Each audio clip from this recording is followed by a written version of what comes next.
With a major selection of the looks your kiddos love starting at just $4 in the Walmart app, a new school year means a stylish new them. Who knew? Find skater skirts and Crocs that say, I'm casual but cool. Sparkly sneakers that say, it's my classroom, you're just learning in it. And preppy polos that say, I'm the teacher's pet, even if they're mommy's menace at home. Find their favorite styles starting at just $4 in the app. The Walmart you thought you knew is now new. This episode is brought to you by San Pellegrino Ciao, a new kind of flavored sparkling water. The kind made with real fruit juice, a pinch of Sicilian salt, and the sparkle of the Italian sun. With no added sugar and just 10 or less calories per can, enjoy. With love, from Italy. By San Pellegrino Ciao now. This is the Tudors Dynasty and Beyond podcast. History with a twist. And now your host, Rebecca Larson.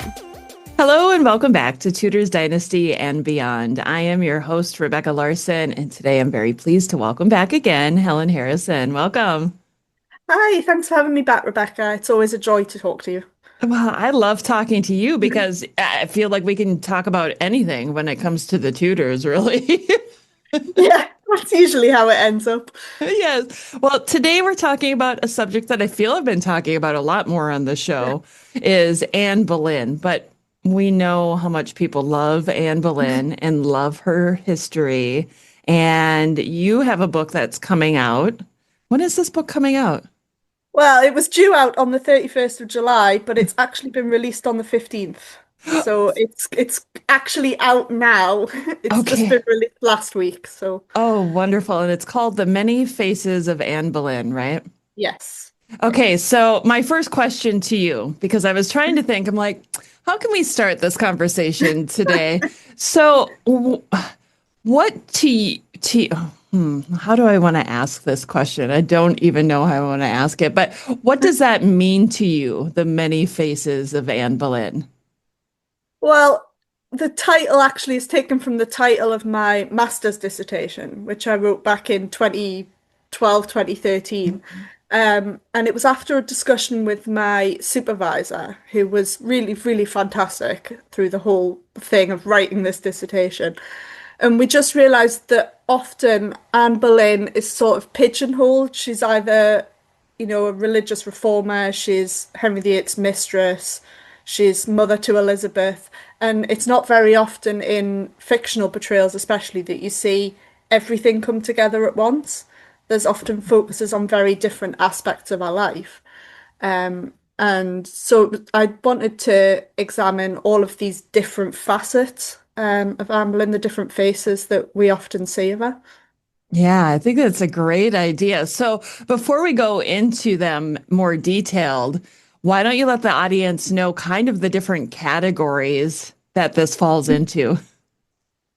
Well, my book, it's not a biography. It is vaguely sort of chronological. So we start with the sources from Anne's life and then we move past her life.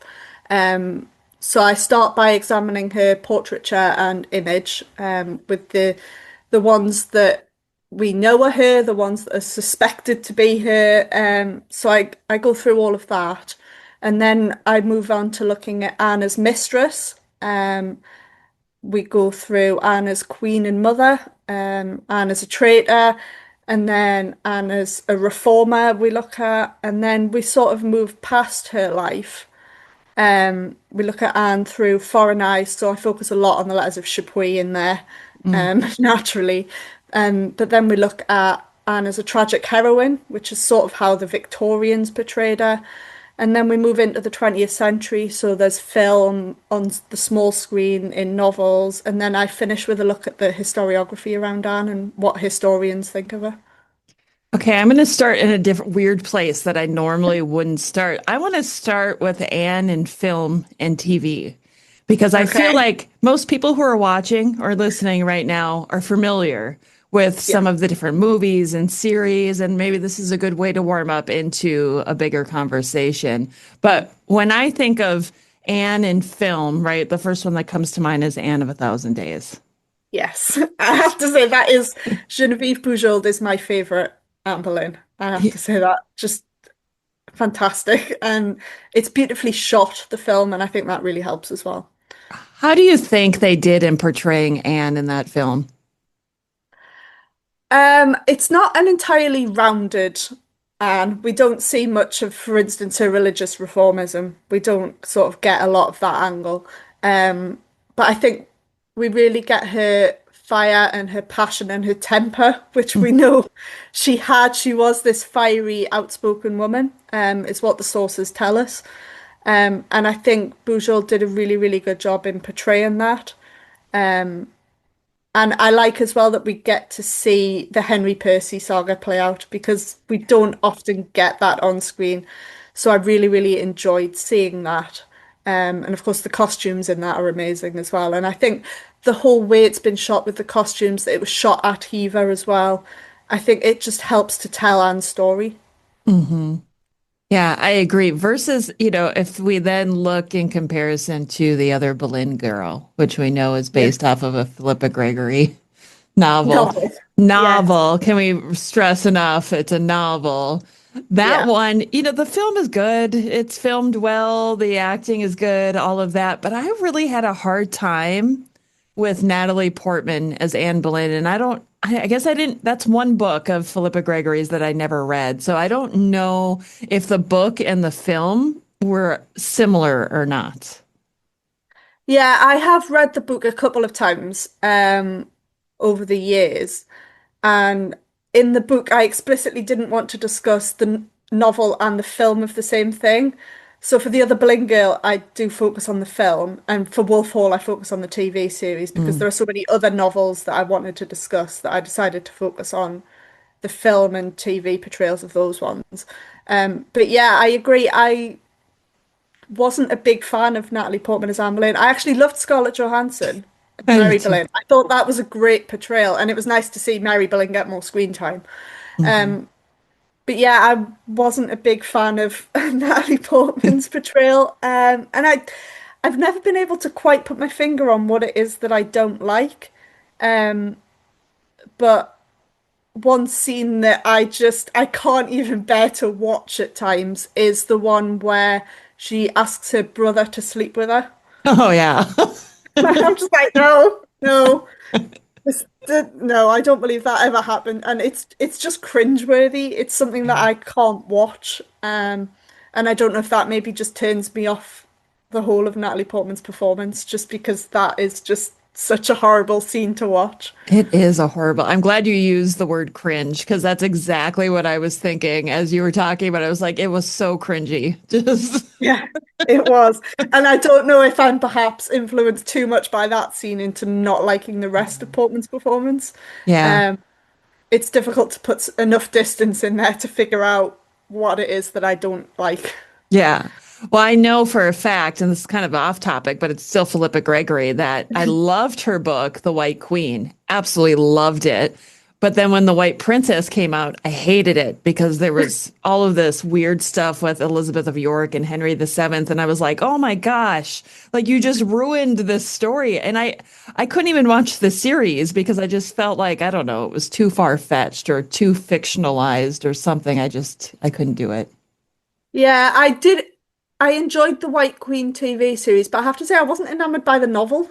Oh, I do remember reading it. I've only read it once, and I just was like, I don't think I'm ever going to read this again because I just didn't. wow. I mean, I'm absolutely fascinated by Elizabeth Woodville, Edward IV, and Neville Richard III. That's like my second love after the Tudors. But yeah, I never agreed with that novel. And again, I can't put my finger on what it was that I didn't like. Yeah. Well, everybody's got their own taste when it comes Yes. to how they absorb history. I don't know if absorb is the right word to use, but that's what I'm going to say.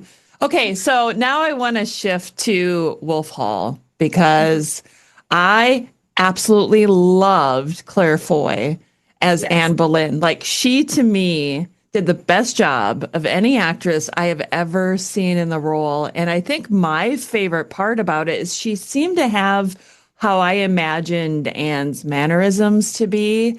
And I do love that she kind of used a little bit of a French accent too, because I think we all feel like maybe she could have had a French accent. Yeah, I think she probably did have a French lilt. I think after spending so many years at the French court, I think she had to have picked that up. How pronounced it was, obviously, we're never actually going to know what her voice sounds like. There's no way we can know that. But yeah, I do love Claire Foy's interpretation. I just think it's important to remember that in Wolf Hall, we're seeing Anne Boleyn through Cromwell's eyes. Yeah. We're seeing his interpretation of Anne. But I do think the real Anne Boleyn probably lays somewhere between Genevieve Bujold and Claire Foy. Because I think Genevieve had that temper and that fiery passion. But then with Claire Foy, we see a lot of the political sort of activist going on. So I think between them, they've probably captured about as close to Anne Boleyn as we can actually get. But yeah, I did love Claire Foy's interpretation as well. It's very different, I think, to any other Anne that we have on screen.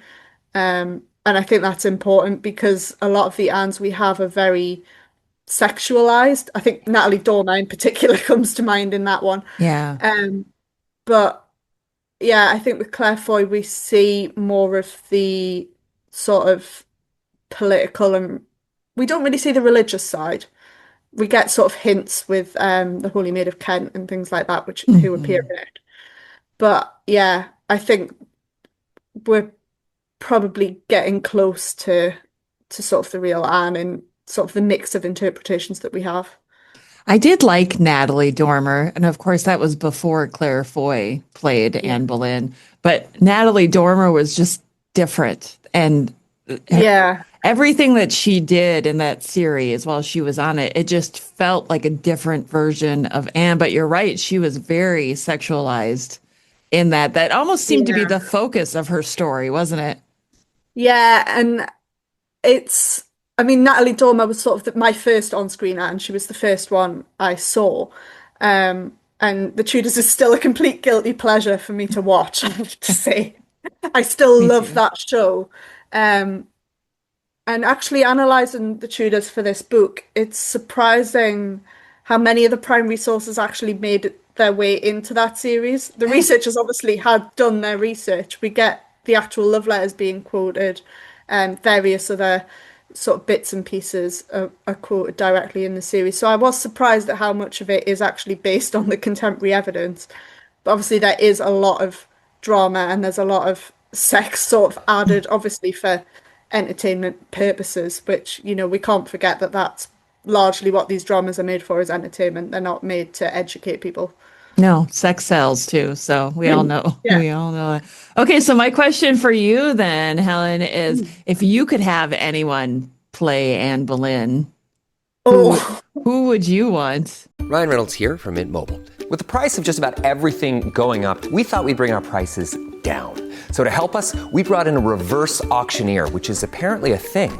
Mint Mobile Unlimited Premium Wireless. How to get 30, 30, bit to get 30, bit to get 20, 20, 20, bit to get 20, 20, bit to get 15, 15, 15, 15, just $15 a month? Sold! Give it a try at mintmobile.com/switch. Upfront payment of $45 for 3-month plan, equivalent to $15 per month required. New customer offer for first 3 months only. Speed slow after 35 gigabytes if network's busy. Taxes and fees extra. See mintmobile.com. How do you top your love for your cat? With a cascade of decadent, savory gravy over a mouth-watering mousse pâté. Fancy Feast gems. 2 gourmet pâtés in one convenient pack. Simply peel and plate to reveal a pyramid shape that makes eating delightful and pamper her with an experience as extraordinary as she is. Turn the everyday into the extraordinary with Fancy Feast gems. I don't know. I'm kind of reminded of Susan Bordeaux wrote a book called The Creation of Anne Boleyn. She interviewed Genevieve Bujold for it. And Genevieve said, Susan Bordeaux asked her that question, if anyone else could play Anne. And she said, no one Anne is mine. And in some ways, I can't picture anyone else playing Anne. Yeah. Because I think it's such a difficult role to play. Because we know certain bits and we don't know other bits. I'm trying to think and I just can't think of who I would actually put in that role. Um, That's what I put you on the spot on that one. you did. I'll have to have a think and let you know at the end if I've come up with anyone. Yeah, I mean it's tough too. There are so many actors and actresses obviously out there to choose from, but until you see them maybe dressed in Anne costume, it's a little bit more difficult. They could be blonde right now and dye their hair Yeah. brown and all of a sudden they look just like we imagine Anne Boleyn looking like. Yeah, I mean, you never know. And yeah, it is difficult to imagine them in the period costume and the hood and how they would, bring Anne to life, I guess. Yeah. Yeah. Well, let's talk about Anne's appearance, since that's kind of what we've been just discussing too, because I feel like, I recently had a couple episodes with Sylvia Barber Soberton about myths and misconceptions around Anne. And some of this might be repeating what we talked about, but that's okay because this is a new episode and you might have different takes on it. But when we look at the historical record, and what was said about Anne, what is it that you take from that? There seems to be little said about what she actually looked like. It's, it's weird because usually that's what people focus on. They're describing how the person looks. But with Anne, we get comments about her dark eyes. So we know she definitely had dark colored eyes. There's comments about, sallow skin and an oval face. So we have sort of some vague sort of Very vague. recollection. Yeah. Her hair color seems to prompt a lot of speculation. Yes. There's a lot of people saying, the sources say she had, black hair, but I haven't found that anywhere. I think a lot of the sort of dark hair comes from some of the portraits that we have and some of the social media representations. Natalie Dormer, Genevieve Bujold was brunette as well. Claire Foy is dark-haired. So I think we have a lot that comes from popular culture. But, the Holbein sketches that we have show a slightly more auburn hair. Although how much of the colour may have been rubbed off there is open to conjecture. I think it's likely she probably did have a tint of auburn because if we think about it, Elizabeth the First was auburn, and I think that didn't just come from Henry. I think it probably came from both of her parents. I don't know the ins and outs of how, genetics of hair color work. But I think it is likely that there was some auburn hair in Anne. Yeah. How pronounced it was or how dark or pale is another question. But I think the Holbein sketches probably he used red chalk in her hair. So there obviously was some kind of sense of there was a redness there.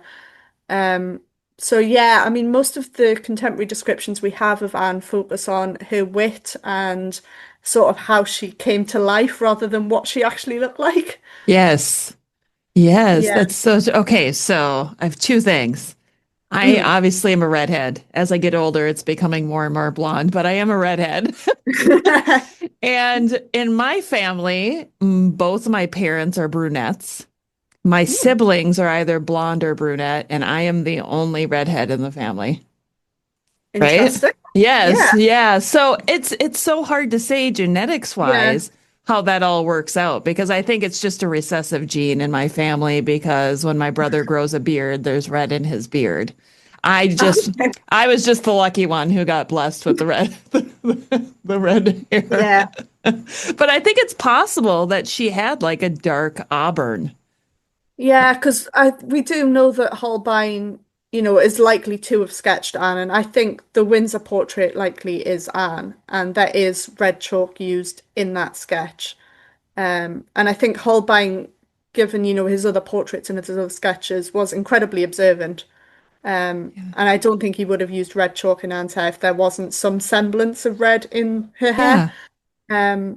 So I think likely there was some sense of auburn. But again, how much we don't know because we don't even know which portraits are actually a representation of Anne. So Right. It's One of difficult to know. one of the other things I was thinking about when we were talking about her hair being said that it was black, I wonder if part of that saying that she had black hair was to be a compare and contrast type of a thing with Jane Seymour. Yeah, possibly a comparison with Jane Seymour and Catherine of Aragon, who we know were Yeah. both sort of fairly fair. Catherine of Aragon said to have been slightly auburn as well. So yeah, I th there's a description. I think Nicholas Sander says she's dark-haired as well, though what dark-haired means again is open to interpretation. Right. It doesn't give us a colour, just says dark. So it could have been dark auburn, it could have been dark brown. Yeah. Um, so there's a lot that's open to interpretation. And again, Nicholas Sanders' description of Anne is slightly out of place, really, given he describes her having a massive wen in her sixth finger and moles everywhere. Um, don't think it's an entirely reliable I think he description. really liked her. Yeah, exactly. That's sarcasm if you're not picking that up. So yeah, it's difficult to know really what she actually looked like because a lot of the contemporary sources don't actually give us much of a description. Obviously, Sander is a later source. So who knows really is the answer to what she looked like. I wish we had a Holbein sketch or portrait of Elizabeth I, because then I feel like maybe we'd have a better idea of what Anne looked like if we had Holbein's representation of Elizabeth. This is exactly, that's what I think of Holbein like. This is exactly what this person looked like because Holbein did Yeah. it. I would love Yeah. to be able to see that with Elizabeth and then compare. Obviously, well, do we have a sketch of Henry from Holbein? I guess I don't remember if we do or not. I Anyway, don't think we have a sketch. I think we just have the completed portrait or yeah, the Whitehall mural, the that's copy of right. the Whitehall mural. Yeah. Um, so yeah, who knows? It'd be Mm. nice if we did have, a Holbein portrait of Anne surviving, but Yeah. I think that's unlikely to happen unless it's really, really well hidden at the moment. I swear it is in an attic somewhere in a stately house, and one day it will come forward. Fingers crossed, we can all hope. Yes. Well, so Anne was, she's just such a iconic piece of Tudor history, but she was so much more than just the second wife of of Henry VIII, who was executed. I feel like when it comes to her story, there's so much that's overlooked. And I'm wondering if you want to talk a little bit more maybe about her personality and the things that she was into. We talk about, like singing and dancing and hunting. Yeah, I mean, we know she obviously had a very thorough education on the continent. She spent a lot of time in some of these great Renaissance courts, with Margaret of Austria and then Queen Claude and Francis I. Um, so we know that she was exposed to courtly life from a very early age, and these were considered to be more sophisticated courts than the English court as well. So perhaps and I wonder sometimes if when Anne came back to England, she was almost underwhelmed by the English court, having been at these sort of great European courts. And yeah, so we know she was a good dancer. She could sing. She wrote poetry. She liked hunting, riding. So she's had all of these sort of accomplishments that probably made her very attractive to Henry. We know Henry liked hunting. He liked music. He liked poetry. So I think they probably had quite a lot in common, which no doubt is what drew Henry to her, along with her sort of French exoticism almost. She must Yes. have seemed quite exotic coming back from the French court to the English court. So yeah, we know she had a lot of passions and she was very interested in religious reform. She owned a number of books on various different subjects. She probably had quite a thorough education, I would imagine, although again we're unsure. Particularly before she left for the court of Margaret of Austria, we don't really have any information on what she was learning at home, although probably her mother taught her to read and write and, the basics of household management and things like that. I imagine she was probably taught, again, embroidery, the basic sort of female accomplishments. She would have been taught. And we know that she was very witty, she was very charismatic. How easy that was to learn, I'm not sure. I think it was probably something innate to Anne, that was sort of honed through her courtly experiences. But she must have made quite an impression, I think, when she returned to the English court, having all of these accomplishments and this education that she'd had. Well, when she was in Europe, right, that was like the Renaissance was happening over there. And then she comes over here and it's, just about to get started, essentially. Yeah. So, yeah, I think she probably brought over some of those Renaissance ideals from France and quite possibly instilled them into Henry. Yeah. Yeah. And when you talk about the education of Anne Boleyn, I always have to go back and remember that her mother was a Howard, which is a pretty big name in England. And I'm sure her mom, Elizabeth Howard, was pretty well educated as well. Yeah, I imagine so, being the daughter of the Duke of Norfolk, she would have had a fairly sort of good education. Although I don't think it was probably as good as Anne's was. Elizabeth didn't have the opportunity to go abroad, as far as we know, to study abroad. Although I don't know all that much about Elizabeth Boleyn, to be honest. I'm looking forward to Sophie Backus-Waterman's new book, to find out a bit more about her, because I don't know all that much about her, so that'll be really interesting. And maybe it'll offer some tips into how Elizabeth educated Anne and her siblings. Yeah, I think that is great. What kind of mother do you think Anne Boleyn would have been to Elizabeth I had she lived longer? Oh, that's an interesting one. It's difficult to know, but I think Anne would have made sure Elizabeth had quite an incredible education. I think Anne believed Elizabeth could become queen, much as Catherine of Aragon believed Mary could have become queen. Yeah. I think Anne probably would have made sure Elizabeth had an excellent education as she did. But yeah, I think in terms of being a mother, I'm not sure how affectionate maybe Anne would have been. Okay. I don't know. There's just something there in her personality that I'm not sure was entirely soft, like you might expect a mother to sort of be. So it's something I did think about when I was writing the chapter on Anne as queen and mother, because I talk about what we know of Anne's relationship with Elizabeth. And obviously Tracy Borman's done some great research there. But yeah, we know Elizabeth sort of spent a lot of time probably thinking about her mother. We know she had the ring, which probably has Anne's portrait in. I do believe it is Anne in the checkers ring. And she used Anne's falcon. We see Anne represented at Elizabeth's coronation. So Elizabeth certainly respected her mother, but I'm not sure what kind of mother Anne would have been. And as a queen, I'm not sure how involved she would have been allowed to be. Yeah. In Elizabeth's life either, although we do know Catherine of Aragon did spend quite as much time as she could with Mary. So yeah, it's difficult to judge on the what ifs, I think, if Anne had survived. What kind of mother she would have been. Well, it seems like from Sophie's research that Elizabeth Boleyn or Elizabeth Howard was a really good mother to her children, but her children weren't going to become future Queen of England, like that. Yeah. So her children weren't having these expensive, fancy governesses and tutors and, all of these exceptional things. They were just, Yeah. So I do wonder if Anne would have taken some tips from her mother, but how much royal protocol would have dictated that, how involved she could be. I think that would have had quite a big impact. Yeah, definitely.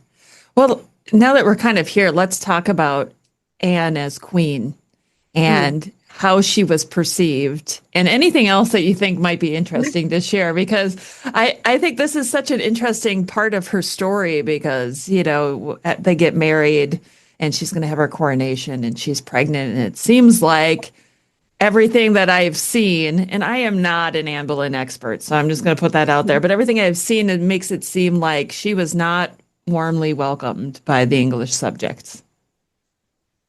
Yeah, well, we have a letter from Chapuis, the imperial ambassador, who's known to be absolutely no fan of Anne's at all. Yes. And he does write that the coronation was quite cold and the people didn't seem to welcome her. And although Chapuis, people often say, oh, you can't take what he says at face value. He's a total supporter of Catherine of Aragon and Princess Mary. But I think Charles V would have expected him to report the reality. So I think there has to be some semblance of truth in Chapuis' account, because I think Charles V would have been furious if he'd learned that Chapuis was misreporting. True. So I think there does have to be some semblance of truth in that. And you can sort of imagine why, because Catherine of Aragon was an incredibly popular queen. Although she hadn't produced a son, she was still incredibly popular. She'd been queen for, over 2 decades. Yeah. And I don't think the English people sort of saw it as a just putting aside of a queen. It wasn't right to put her aside just because she hadn't produced a son and Henry had fallen in love with this much younger woman. And I think probably it particularly affected the women in England, who probably thought, if a king can put his wife aside, what's stopping my husband putting me aside? Yeah. So I think there was sort of a deeper questioning over the position of women. Although I imagine that didn't really come out sort of publicly. I think it was probably just a sort of, oh, okay, this is happening. This has never happened before. How's this going to change things? And of course, Anne's time as queen as well, we see all of this new legislation coming in. So we have a new Treasons Act, which ironically was supposed to protect Anne and her offspring and would in fact contribute to condemning Anne, changing the definition of treason. So that's quite an important one. And we have the Act of Succession as well, which cements Anne as queen and her children as the heirs. Of course, in expectation that Anne would produce a son, which unfortunately doesn't happen. And then we have the Act of Supremacy, cementing Henry VIII's new position as head of the church. And, there's other rafts of legislation like the Act of Restraint in Appeals, forbidding appeals to Rome. So Catherine of Aragon couldn't appeal to the Pope for the annulment, which of course she does anyway. Yeah. But in England, it wouldn't be legal. So we have all of this raft of legislation that's sort of changing the political face of England. And it's all because Henry VIII wanted to make Anne Boleyn queen. So I think that naturally sort of made people quite reluctant to accept her, just because there was all of this change that they didn't really want and quite possibly didn't really understand at some levels as well what was going on. So I think Anne's tenure as queen was always destined to be quite difficult. But I think perhaps if she had provided a son and, Henry didn't go on to marry another 4 times afterwards, if Anne had remained queen for the rest of Henry's lifetime, I think had she produced a son and remained queen, she quite possibly would have been accepted after Catherine of Aragon's death. Just because she had provided this male heir. And with time, people begin to accept things. So I think had she been queen for longer, she might well have been started at least to be accepted. As far as Anne goes as a person, I mean, all the rumors and gossip and all of that and the drama of Henry VIII, if we set that aside and we just look at Anne as a queen, Anne as a queen consort, what do you think is her biggest accomplishment as queen consort of England? I mean, most historians would probably say Elizabeth, to be honest. Yeah. Elizabeth comes up a lot. But I think Anne was trying to make great strides in education. I think she was very passionate about education and about the education of women as well. We know she clashed with Cromwell over how the proceeds from the dissolution of the monastery should be spent. Anne wanted to use it on charitable and educational causes, whereas Cromwell just wanted to enrich the king. So we have that sort of snippet of how passionate Anne was about it, that she was willing to clash with the king's chief minister over it. So I think that could have been her greatest legacy had she had longer.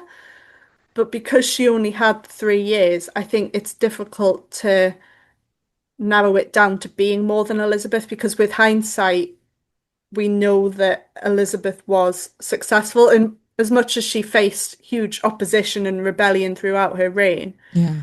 she did sort of unite England in a way that I think Edward and Mary in particular hadn't done. But I think had Anne had longer as queen, I think she could have been a great patron of education, and I think she would have, like Catherine of Aragon, given a lot to different charities and founded, new colleges and things. Again, like Wolsey did as well, he did similar. So yeah, I think had Anne had longer, she would have had a much greater effect as queen, but she might not have been as well known. Yeah. So it's a weird paradox, really. It really is. It's just one of those things about Anne Boleyn is like, will we ever fully know who she really was? And that's the mystery. No.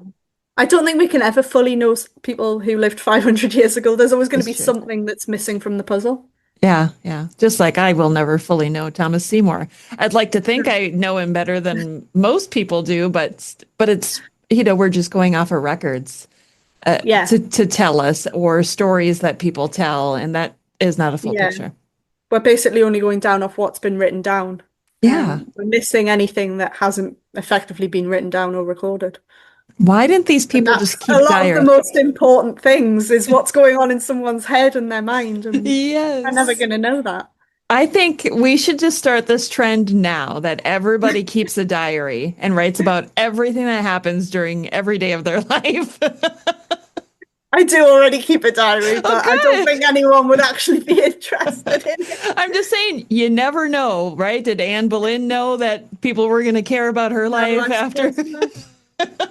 But my diary, I have to say, is largely just me going, why can't I write this chapter? Someone help. Someone help. Oh my gosh, do I know that feeling? Well, we talked a little bit about some literature. I mean, we talked about The Other Boleyn Girl, and we talked about, I don't even remember now what Thank you. Oh my gosh. But those aren't the only books that are out there about Anne Boleyn that are fiction for the most part of it. No. Called historical fiction, right? Yes. No, I don't actually discuss the books of Wolf Hall or The Other Boleyn Girl either. I only discuss the screen adaptations because I had to put a limit in somewhere. Otherwise, this book could have gone on forever. So the 5 I discuss are Alison Weir's Six Tudor Queens novel on Anne Boleyn.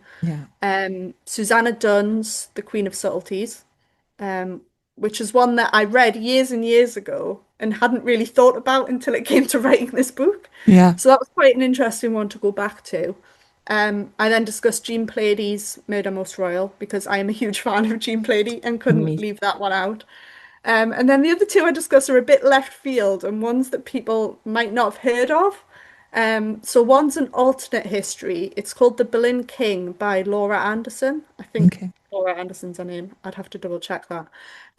But it's basically, it starts with after Henry VIII's death, and the king who's on the throne is Anne Boleyn's son, who would have been born from her pregnancy, which miscarried in 1536. So it's basically an alternate history, and Anne Boleyn is in it as the Dowager Queen. We see her brother George Boleyn as the regent, because Henry, of course, died in 1547. So if the child wasn't born until 1536, would have been underage. So George Boleyn acts as the regent. So it's a really interesting read. It's actually one of a trilogy. Anne Boleyn only features in the first book. Spoiler, she ends up dying in the first book. So it's a really interesting take. And you asked me sort of what I thought Anne Boleyn would be like as a mother to Elizabeth, and we do see that in this book. So it's quite an interesting interpretation of sort of her relationship with Elizabeth and with her son in that book. So if you're interested, that's quite an interesting interpretation. And the other one I look at is perhaps even more left field in that it is based in the modern day, but it's based around ghosts at the Tower of London. So we have Anne Boleyn, George Boleyn, Catherine Howard, Jane Grey, Richard III are all ghosts at the Tower of London. And it's actually written by Jennifer C. Wilson, who actually lives locally to me. Oh. So it's quite a nice connection for me. And I just I remember I stumbled across it, I think, in my local library a number of years ago. And I just fell in love with this book. So when it came to choosing novels that I wanted to discuss, I didn't just want to do the more traditional tellings of Anne's story, because I wanted to look at how our interpretation of Anne is sort of changing and is being used over time. Yeah. So I wanted to sort of look at something that was a bit different. But that book's great because I'm just going to say it opens with Anne Boleyn and Richard III talking, and one of them says to the other, "Where's George?" And the other one says, "Yours or mine?" Because of course they both have brothers called George, and they're sort of the mischief makers, like, you know, terrorizing tourists and things like that. So there are some great humorous, light-hearted moments in that one. What an interesting concept for a book. Like, yeah, it's great, and it is one of a series actually. So there's others that are based at Westminster Abbey, Royal Mile in Edinburgh. So you have Mary Queen of Scots coming in. So Westminster Abbey as well, you get Elizabeth I coming into the story. So yeah, there's some great novels in there. I'd really recommend the series because I absolutely love it. Okay, so before we started recording today, I was telling you what a difficult time I have finishing books these days with all the people that I interview. But I am always up for something that's like light and fun and less serious. And this sounds like right up my alley. Yeah. It's brilliant. I absolutely love it. So it's the Kindred Spirits series by Jennifer C. Wilson. I'm writing this down because I am going. And if you're watching this, you're going to see I do have my new bookcase behind me that has room for more books. So excellent. And I had to move some books out of my old bookcase, which is in a different room, into here. So I have like a lot of freed up space to go buy these books then. It does sound really fun because I think for me, like, and probably for you too, we delve into so much historical record, which is dry and can be boring, that sometimes it's just really nice to sit down and just relax and be entertained by something, isn't it?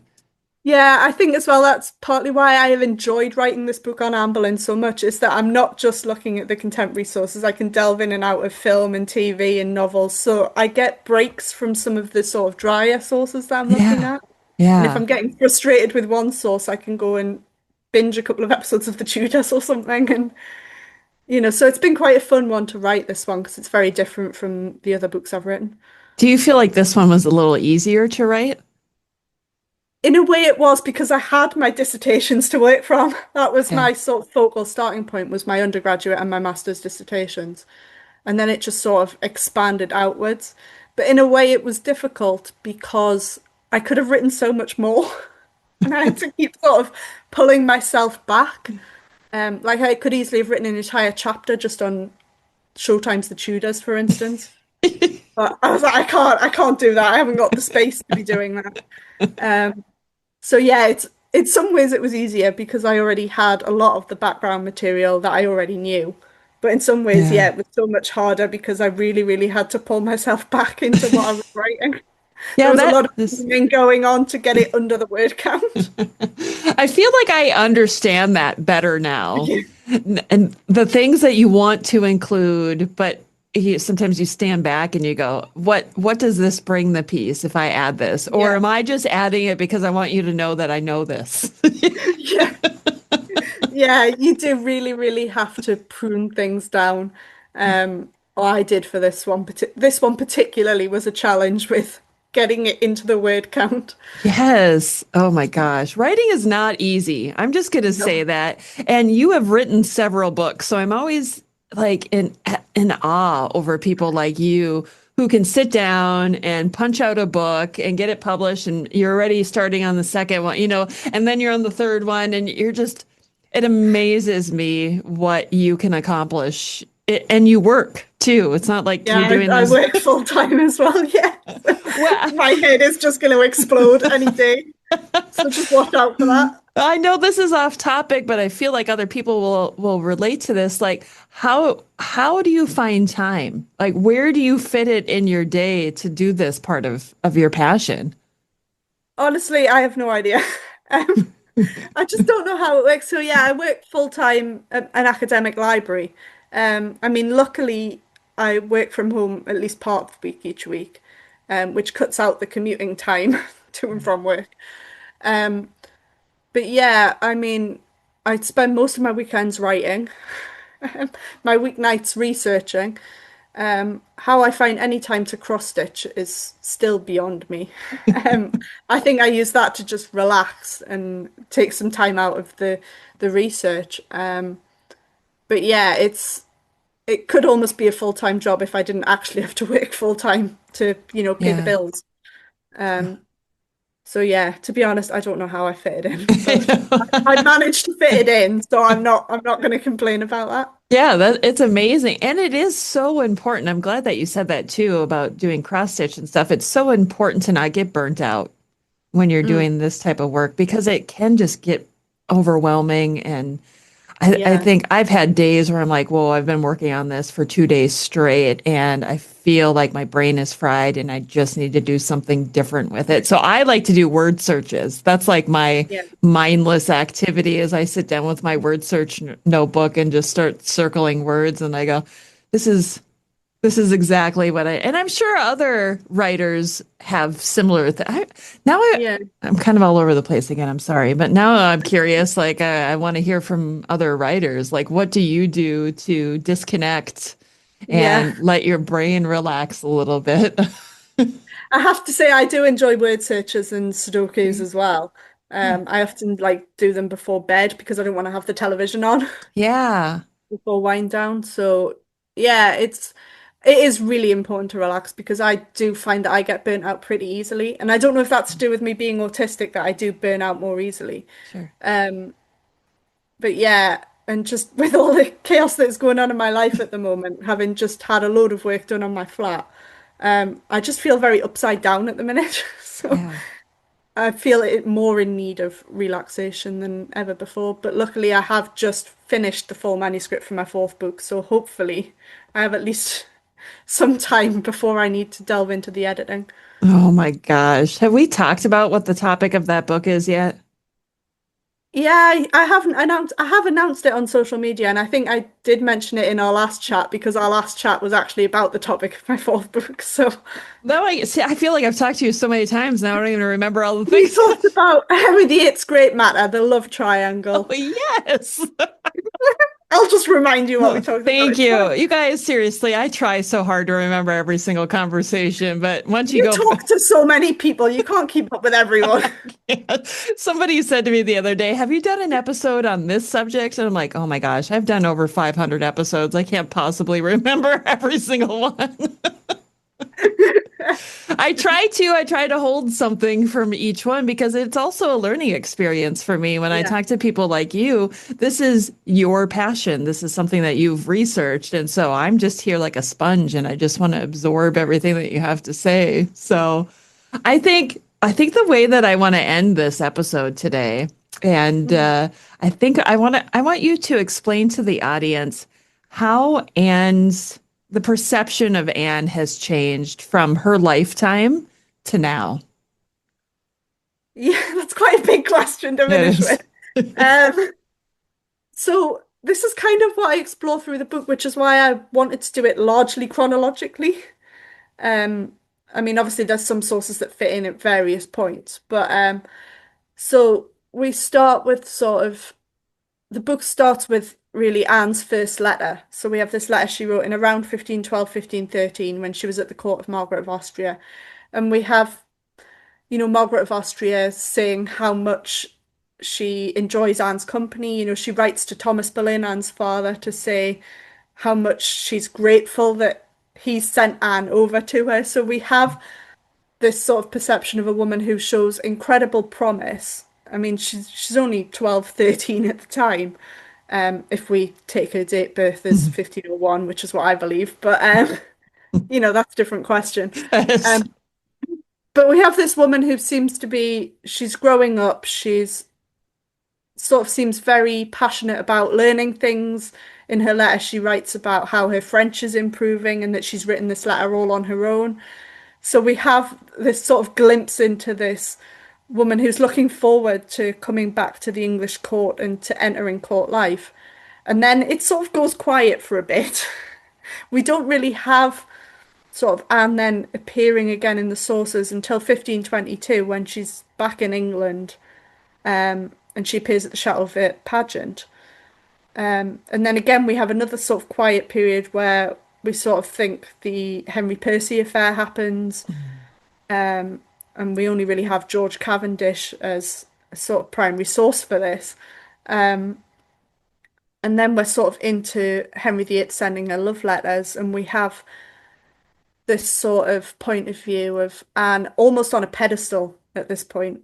But we start to see her really emerge into the limelight, and we get all of this controversy around the annulment and, Catherine of Aragon being displaced.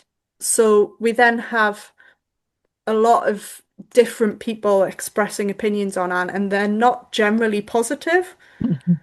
So we go from this sort of very positive initial impression from Margaret of Austria about this young girl who should grow up to be, sounds like someone exceptional. And she does grow up to be exceptional, but we have these very negative viewpoints of her. And then, of course, her fall from power just sort of cements these negative viewpoints.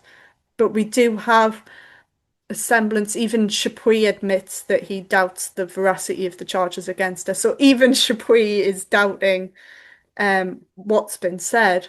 And then Anne sort of vanishes from the historical record again. So we have these sort of periods where there's almost this glut of information about her, and then she vanishes. And we sort of get glimpses through the Elizabethan literature. We have Anne appearing in Elizabeth's coronation pageant as this life-size statue. We have a falcon badge reappearing into use. And then we have sort of Shakespeare, for instance, who, Anne Boleyn appears in his play on Henry VIII, very much as a background character, it has to be said. She's largely in the play as the mother of Elizabeth. Okay. The play ends with the birth of Elizabeth, with Anne producing this sort of future queen. And then again, it's largely stage work. So we have Francis Bacon, John Banks, both write plays based around Anne Boleyn's life. And then again, it sort of goes quiet again for a bit until we get this sort of reigniting of interest under Queen Victoria. Queen Victoria visited Hever Castle before she became queen. She writes in her journal about visiting Hever Castle. And it's under Victoria that we have the excavations at the chapel of St. Peter ad Vincula in the Tower, the laying of the memorial stones for the first time.